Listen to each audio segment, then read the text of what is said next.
Hi everyone, today we're going to learn how to colorize a scanned image. I might revise a few things you will already know from other sessions. Perhaps you haven't done any sessions yet. I'll revise quickly, but I'll be moving a bit quicker so we can get to the details of colorizing a scanned image. Okay, Z for zoom, or as we know, zoom down here on the tools palette.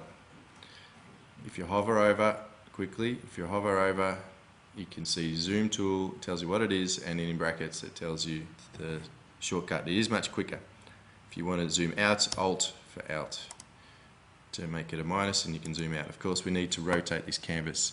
If you want to change that, you need to go to images, image. And this is counterclockwise, CCW, 90 degrees. Now we have our picture up the right way. Zoom out a bit so you can get the whole image in the tutorial area.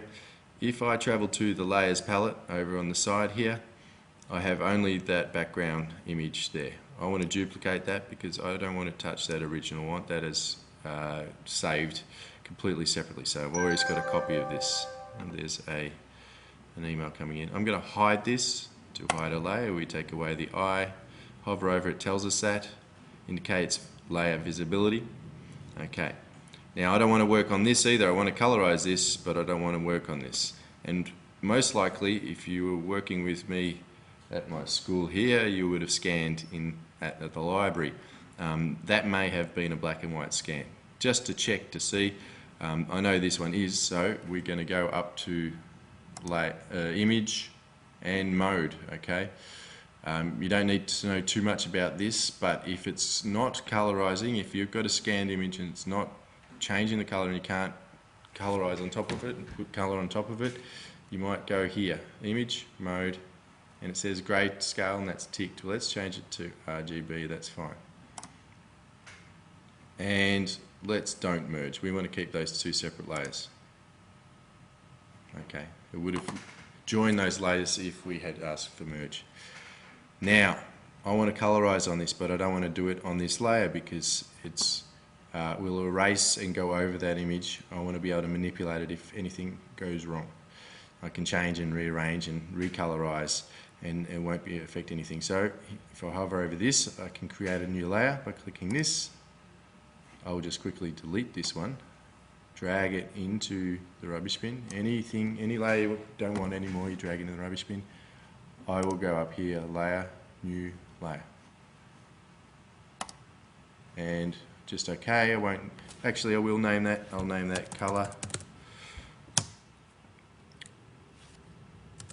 Okay, I'll probably be doing a lot of different different colors on this and many layers with that color, but we'll just start with the one. So, normal, this means if I use, for instance, a brush and draw on this here, it's going completely over our drawing, and of course we want to colorize it so we have our original drawing, all those hours that we drew it, we want to be able to see it, so I can change this from normal to multiply. Now we can see through that.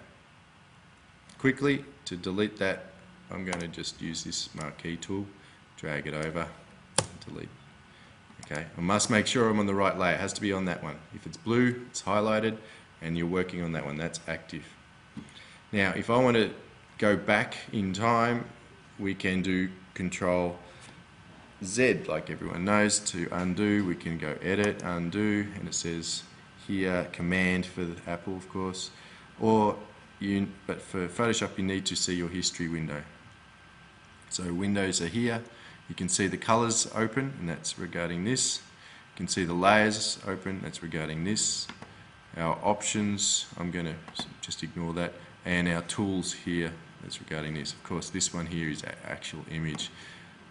It's very important to have your color, your layers, your tools, and especially your history open at all stages. So I'll just go back, and I can go back each step that I've done. If you save, these will delete, and you'll just start again. Okay. So now I want to colorize this. There's many ways of doing this. I can use And for this tutorial primarily we'll be using this polygonal lasso here. It's L for lasso in brackets. If I hold down the mouse, the right button on the mouse, I'll get all these other options. This one is a polygonal lasso, and that's what we're going to use. I'm going to zoom in and show you how we're going to use it.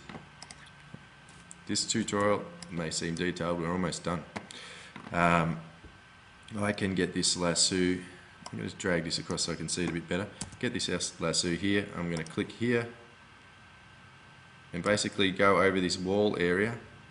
Now I can fix that a bit later, you'll see that I've gone near the seat there, I've gone over something. Fix that later. I can highlight that area. These are just completely straight lines, I'm creating a polygonal shape there. Now I want to choose either a gradient, G for gradient tool. If I hold the mouse down I have a paint bucket here. Now gradient, if you don't know, if I just go up a bit, you'll see here that's the gradient. I can get different options from red to nothing, from red to black. At the moment it's red to black, and that's because if you look down at the bottom of the tools palette, we have foreground color, we have background color. Okay, I'm going to change this to a darker red, we don't need to go black. Just to show you as an example, drag this across the area that you want. You'll need to play around with this, it won't work perfectly the first time. And we're fading to dark. Okay, we've got a bright red wall, fading darker as it goes into the interior of this image here. Okay, I'm just going to quickly undo that. Go back to the paint bucket. If you just want flat color, you can just fill that flat color like so. Now you can continue with the lasso, making sure we're on this layer. Do not get confused and put it on that layer. If it does, it's not a massive deal, but just keeps things much clearer for you if you want to change things later on. And okay, you'd see there's a little circle there at the end. I'll just do that again so you'll see. That means that path is going to be closing, okay? That you're actually touching the tip of the starting point. There it is, okay? So I click now, and that's the thing. This I'm going to use, maybe flip that around using this one here. So now the background colours become the foreground, and paint bucket that. So you can continue painting using this technique. Another way is, and I'm just going to hide this layer, create another layer, and I'm going to colorize here using a different technique. Magic wand tool. Down here, magic wand tool, W for wand. Sometimes you might have to hold that, that might be the default for some reason on the computers. Sometimes the quick selection is the default. We want to use the magic wand, select that one. If I click onto the image layer, the actual image layer, not the colorized one, this is normal. I just remind myself I have to change that to multiply. So I need to be on that one there. Then I can use the magic wand, and you can see that it's selected just that area. If I select there, you can see the lines aren't joined completely, so it bleeds through this area, and you probably just wanted this area. Majority of the time, that's you need to check if it's going to work or not in that way. You can make it less sensitive, so if I make that 15 for instance, it's maybe, no, it still goes all the way through. Sometimes if the lines are just touching, or this I'll come back to, won't worry about that. I'll just put it back to 24, doesn't really matter. Okay, so I can just select that. It's much easier than the lasso tool, that's correct. Highlight a different color, I'm going to go even darker here. Put it on that actual layer that you want it on, and then you can fill that area. So I'll just do that again, magic wand tool, select an area on, not like I just did, on the drawing itself, and then you can fill that, or use the gradient, whatever you want. Make sure you put it back on there. It's very easy to magic wand and then dump it onto this area. Make sure you go back to this new layer and dump it there. Okay, if I don't like any of this, I might, or unsure, if I'm unsure, you just hide it and you make a new layer. Okay, so I've got these two layers here, and so you can see how, if I zoom out, without too much fuss, you can paint over the whole thing. For instance, if I just quickly grab the whole roof area, there's a lot more you can do with this. This is the very basics, and I'm working quickly. this is a good start for your knowledge here. I can maybe choose, I'm going to choose a brownish wood roof. That's going to be the background. I'll just select a similar colour but lighter. Okay, gradient tool rather than the paint bucket, hold down the mouse, get the gradient tool out, then drag it like that, and we have something like that. It's fairly basic stuff. Well, that's how you colorize. You can also do this for black and white photos. You can, of course, with black and white photos, because of this multiply, which is incredibly important in this to remember the multiply on the colorized layer, that you can colorize in black and white photos. Okay, it's very interesting for that. Thank you. Hope you got something out of this, and there'll be another tutorial soon.